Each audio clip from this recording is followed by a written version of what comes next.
Hi, it's Leanne and I'm here today with my review of Snap by Belinda Bauer, which is my first book from the Man Booker Prize Longlist this year.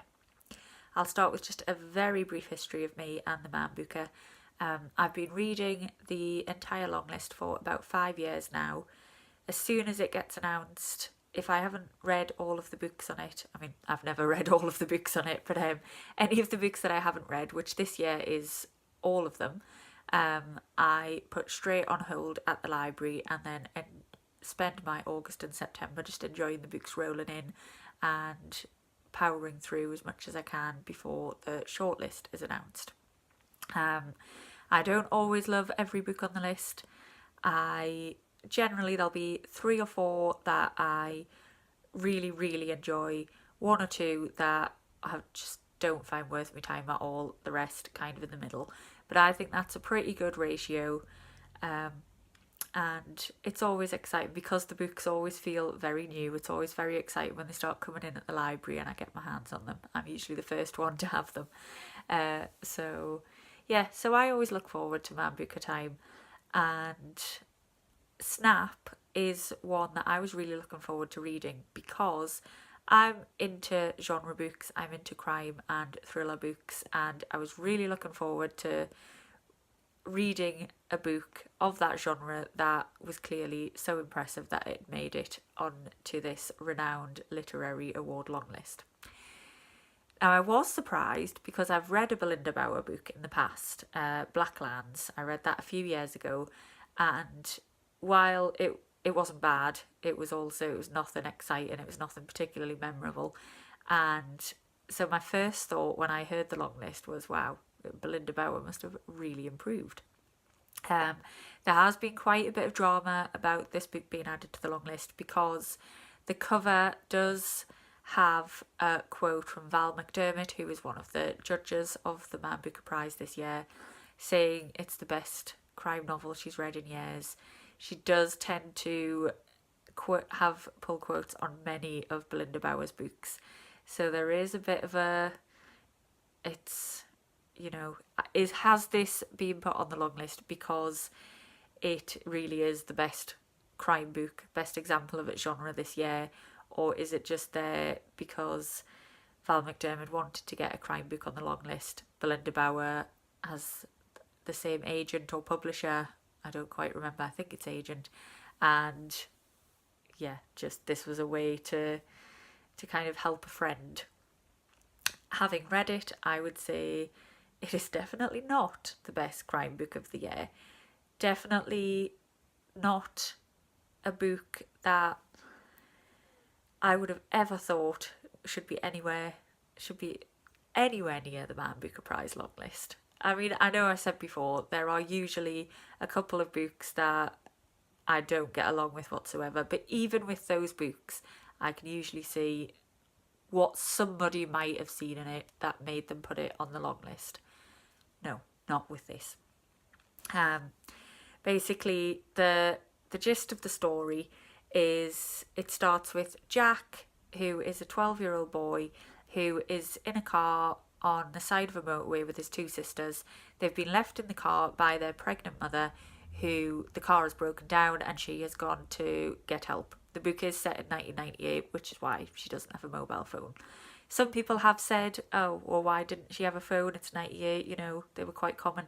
But I didn't get my first phone till 99. Granted, I was a teenager, but I know I was the first in my family to get one. So my parents didn't have one in 98. So it's totally convincing to me. So she goes off to get help and she doesn't return. The story then picks up 3 years later. We go back to Jack and his family and where they are now, and we meet a few other characters along the way. Now Jack, the main character, I didn't mind too much. He wasn't a particularly memorable character, but nothing about him really rubbed us up the wrong way. However, the other characters in the book, I mean, we have the dumb blonde, we have the villain who's like a quirky criminal with a heart of gold. We've got a kind of odd couple cop duo, one of them who's a total hard ass who's been pushed back into the suburbs, who used to work for the murder team at the Met Police, and he was just too damn good at his job, and he got himself into a bit of trouble, and so now he's had to go down, and now he's going to have to work his way back up. You know, total cliches of characters, none of which were subverted in any way. They all did exactly what you would expect them to do. And that is basically the story as well. It's a very, very predictable story. I kept every few chapters or so, the chapters are very short, every few chapters, it would kind of get to a point where I'd say, I know what's going to happen next. But then I'd tell myself, it can't be that predictable. Something's going to surprise us here. And I would then look forward to find out what was going to surprise us. And nothing ever did. It was exactly as predictable as I assumed it was, well, you know, as I'd immediately thought it was going to be. And it was just, it's such a basic example of the genre. I said, I have no problem with genre books being on the long list, as long as, you know, just like any of the books that are on there, they should be there for a reason. They should be there as a particularly high example of what they are trying to do. This, we have crime authors like Kate Atkinson and Tana French, just off the top of my head, who write these really exciting, complex books that, you know, are genuinely thrilling, genuinely fascinating. And then you have something like this, which is just completely ordinary.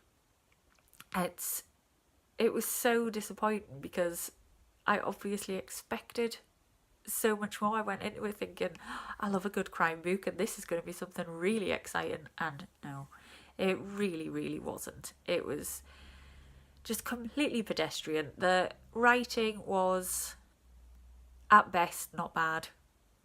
At worst, at sometimes it was just, again, totally basic. Basic is the absolute best word that I can use to describe this book, because it is just, there are people out there who do have a problem with a book like this on the long list, and this is just the worst example for them to read and be snobby about and think, you know, this isn't high art, this shouldn't be considered literary.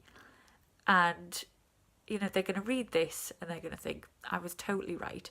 And it's just not fair, because there are really good books out there. I mean, I'm not snobbish at all. I like a Jack Reacher book, you know. I know when I'm reading it, this isn't the best written book I've ever read, but I get pulled into the story. I love Jack Reacher as a character. You know, I'm not saying that that should be nominated for a literary award, but I'm also not going to be a snob about it either and say that it shouldn't be enjoyed, because it should. It's a, you know, they are very solid, enjoyable books. This, it is also, if I just read it as just a crime book, I was in the mood for an easy crime novel, I probably wouldn't have been particularly offended by it. I would have just read it, shrugged, been like, okay, yeah, that was easy enough, move on. And that's it. But what the judges have said about this completely subverting the genre and going places that you don't expect, it does not do any of that. I have seen a theory online that this was actually all satire of the crime genre. If so, I mean, I'd be interested to reread it with that idea in mind, but I don't think it's that clever. If it is satire, it was far too subtle for me to pick up. So it's it was not a good start to my Booker Prize longlist reading this year, which is a big shame. If you are wanting to pick up a crime book, like I say, or a thriller, pick up Kate Atkinson, pick up Tana French. They are exciting books. You know, they are exciting authors with a lot to say. This was not. And I'm really sorry, Belinda Bauer, but I really hope you don't make the shortlist. Okay, so that's that. I will be back in a few days with my next Booker Longlist review, which will be of Milkman by Anna Burns. So I'll see you soon. Bye bye.